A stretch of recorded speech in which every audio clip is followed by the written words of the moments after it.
capaz más lugar a la diversidad, no aplaudir todos el mismo discurso, entonces tendríamos un futuro mucho mejor. Ignacio Ramírez de Ibarómetro, ¿y cómo en este cierre hoy de alianzas, ya el primer, digamos, se planta el primer eslabón para agosto y después de octubre, cómo están hoy posicionadas las fuerzas políticas, Ignacio? Mira, Gato, hoy la pregunta instalada o el enigma es ¿qué va a hacer Sergio Massa? Me parece la pregunta es ¿qué pasó con Sergio Massa? En un sentido, Massa fue víctima de su propio triunfo, en todo caso la interpretación de su triunfo.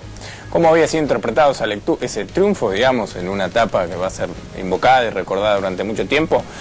Como la idea de que ese triunfo legislativo inauguraba un nuevo ciclo político en la Argentina que disolvía la polarización que organiza hoy el mercado electoral de los argentinos, digamos, muy segmentado entre un polo opositor que empieza a ser dominado por la alternativa liderada por el PRO y el oficialismo que ha desplegado una escena interna muy convocante.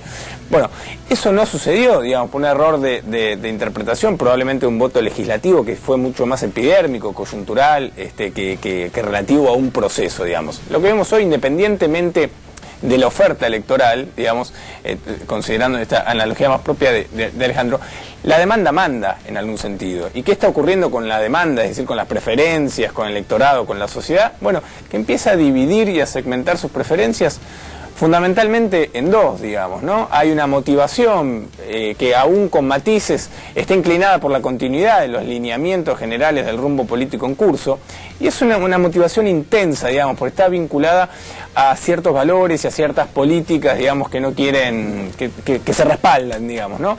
Y hay, por otra parte, un sector de la sociedad importante también que tiene una mirada muy crítica del proyecto y del oficialismo vigente. Bueno, esa gente empieza a concentrarse y a concentrar sus expectativas en Mauricio Macri.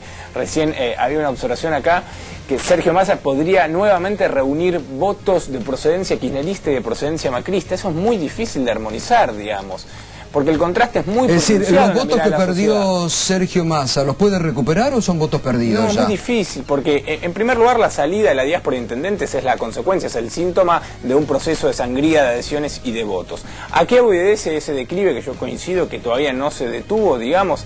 A un posicionamiento, digamos, a un discurso muy zigzagueante, muy ambiguo, que no se ajusta, no ocupa un lugar claro, digamos, en el escenario político argentino. Pero la que polarización tiene tan marcado. La polarización ya está instalada hoy entre el oficialismo y el macrismo. La polarización está instalada y es la ley de la gravedad que está empezando a organizar la oferta electoral en la Argentina.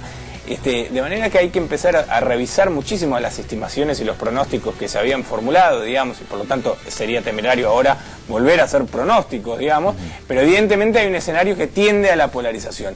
No ahora, sino que la polarización también regía hace 2 años, solo que fue en un escenario legislativo donde el voto suele ser más disperso, digamos, y menos vinculante, apareció un resultado distinto. Ahora, Nacho, si esa deriva es inexorable, Massa hace un mal cálculo si entiende que va a poder, quizás la palabra es muy fuerte, pero va a poder venderle más caro su apoyo a Macri de acá al 20 de junio, digamos, habiéndose mantenido hoy como candidato. Bueno, la situación de Massa es incómoda y hoy Massa está gestionando una circunstancia no elegida por él, digamos, ¿no? Está enfrentando, digamos, un escenario muy incómodo. Hoy tuvo un discurso abiertamente opositor. La paradoja es que en la medida en que él tenga un discurso abiertamente opositor, bueno, nuevo va a surgir entre los Ignacio, trabajadores. ¿números tienen últimamente? Sí, hay algunas tendencias que se van consolidando, digamos, que insisto, no hay que absolutizar, porque es cierto, digamos, que a la hora de hacer pronóstico hay que tener cuidado porque los escenarios del futuro están hechos de la actuación de los propios dirigentes, digamos, también, ¿no? Cuando se pronosticaba con tanta vehemencia el declive inexorable del kirchnerismo, bueno, no se contemplaba lo que iba a ser, entre otras cosas, el kirchnerismo, digamos, ¿no?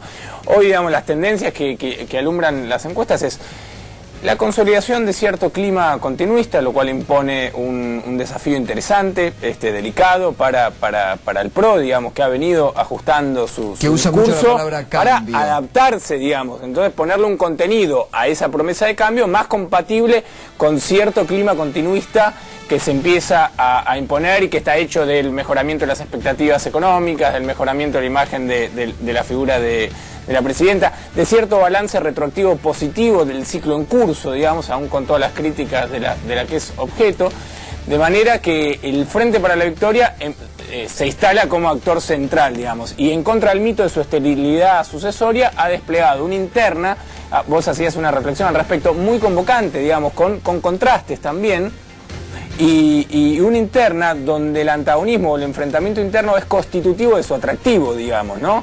En ese sentido el PRO fue un buen ensayo, donde hizo una interna que tal vez desde afuera se leía como disfuncional a sus propios intereses, pero resultó una interna convocante. Bueno, la interna que se empieza a desplegar entre Scioli y Randazzo empieza a ser una interna muy atractiva, digamos. Y en segundo lugar aparece el PRO y la alianza con la UCR y la coalición cívica, donde no hay una interna competitiva naturalmente, pero que es un sector que empieza a digamos, suscitar los votos de motivaciones opositoras. Es cierto que el PRO ha logrado desplazarse hacia el centro, digamos, romper cierto techo ideológico que lo alejaba de algunos sectores de la sociedad, de algunos inclusive de algunas regiones. De cualquier manera, hoy el Frente para la Victoria tiene ciertas perspectivas de dominio de la escena política, digamos. Bueno, les agradezco a todos.